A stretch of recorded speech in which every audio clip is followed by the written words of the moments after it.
one of seven enthusiastic volunteers on the board. So I'd like to thank them first. So we have, where are our volunteers? So Bill McDonald is still here. So thank you, Bill, and thank you to Michael Baker, to Joan Enrique,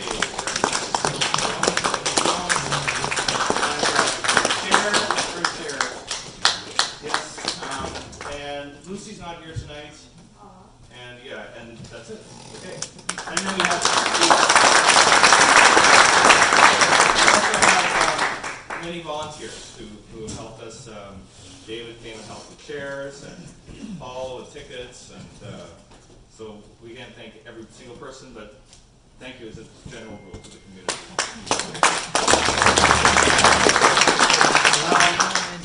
Okay, the next thing that we need to address is sponsors thank yous. So Bodega Lodge has given us a huge helping hand.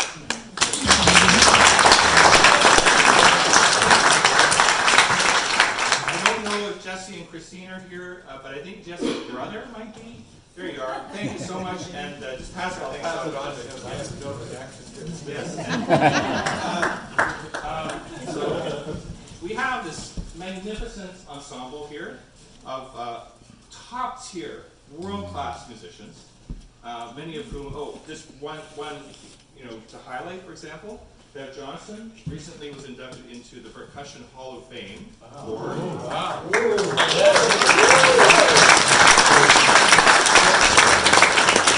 That's not just for Canada, that's for the world.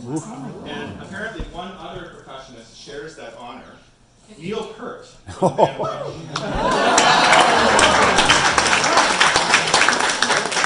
then a familiar face, Guy Few, has performed here many times, and if you go to the what used to be the ladies' room, you will see his face on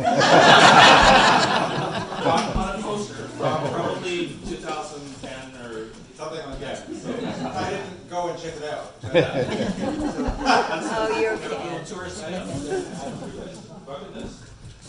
Great, and then of course we want to say a really, really, really huge thank you to the Penellicut Nation.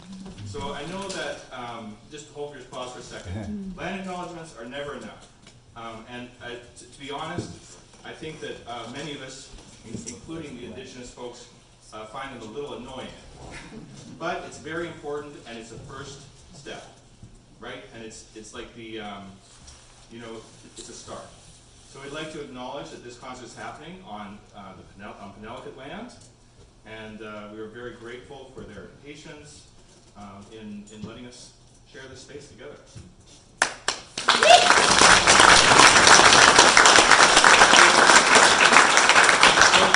we have some very honored guests here tonight.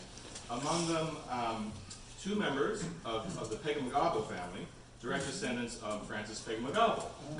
So one is Brian McInnes, who is the great-grandson of Francis. Let's go!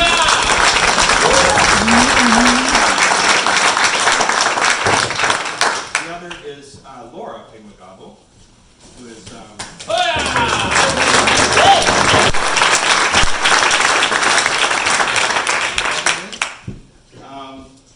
and we also have another sort of VIP person that I'd like to just thank, and that is Rosemary Georgeson, who did a beautiful artwork.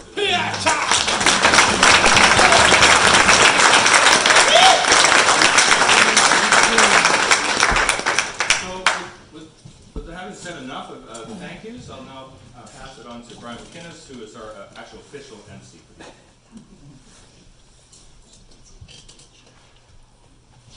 Yeah, thank you. And a round of applause to Tim Corliss. And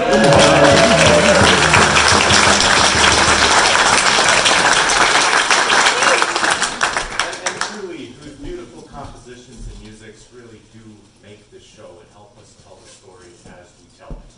So again, my name is Brian McInnes. I will be serving as your narrator for this evening's performance. And am honored to work with this cast and crew here to tell the story of Francis Pegahmagabow, who was my great-grandfather.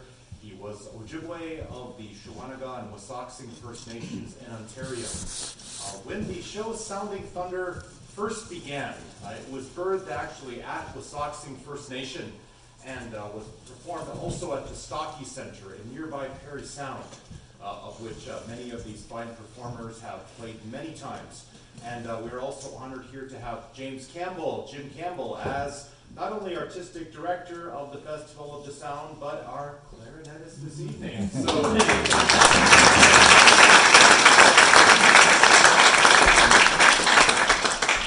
but with that, I just wanted to note, when we began this performance, I was not quite sure if it would ever be done more than its initial run.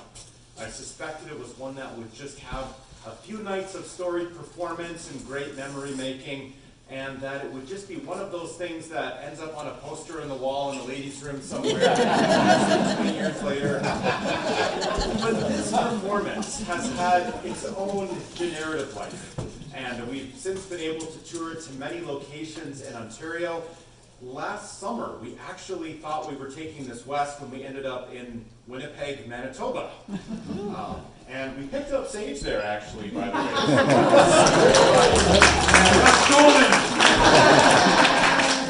We also, we picked up Carl. We've made a couple acquisitions in Winnipeg. But we've kept coming, and here we are in beautiful British Columbia, Galiano Island. It's hard to believe we are even here. I just wanted to acknowledge also, in the same spirit as Tim's words, we do recognize this place has its own stories. Its own stories, both old and its stories, both new. What we hope this performance will do is help inspire those stories to come to be told, such that in a few summers, we may all come to this place and hear the story of Galiano, hopefully written by Tim Corliss and performed, acted in by many of you and many others of the original nations of this time. But we're excited to be able to bring this story here, this story that was founded in truth, and this is a story of truth. It's a story that we tell with human voices, instruments of wood, instruments of metal, that somehow together we put together and find a beautiful rhythm. We find a beautiful energy, a beautiful connectivity with the spirit. And that is what tells this story. That is what we hope you all feel. That is what we hope you are all inspired about, such that this story of truth helps us all find a spirit of reconciliation, a better understanding amongst each other, and of peace. So with that, as a cast and crew, we welcome you all here tonight. Great to have a full house. And thank you, and I also would be remiss to also acknowledge Corliss, who has been an amazing host and has also helped us happen. So before we begin, I